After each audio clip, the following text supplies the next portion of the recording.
Tere kõigile! Oleme jõudnud Budapesti Hange-Expo näitusalale ja siin avapeakäigu ees näemegi siis hiiglaslikku hirvepea kujutavat skulptuuri.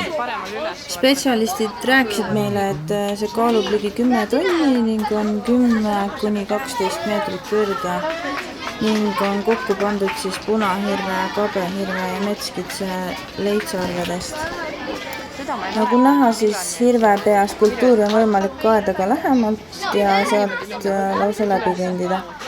Kes ei teadnud, siis nii hirved, metskitsed kui põdrad langetavad igal aastal oma sarvi. See on täiesti loomulik protsess looduses. Neid sarvi võib metsas leida ka kõikjalt. Oleme ka EUTS-is varasemalt teinud video näiteks, kuidas neid kergesti metsast üles leida ja märgata.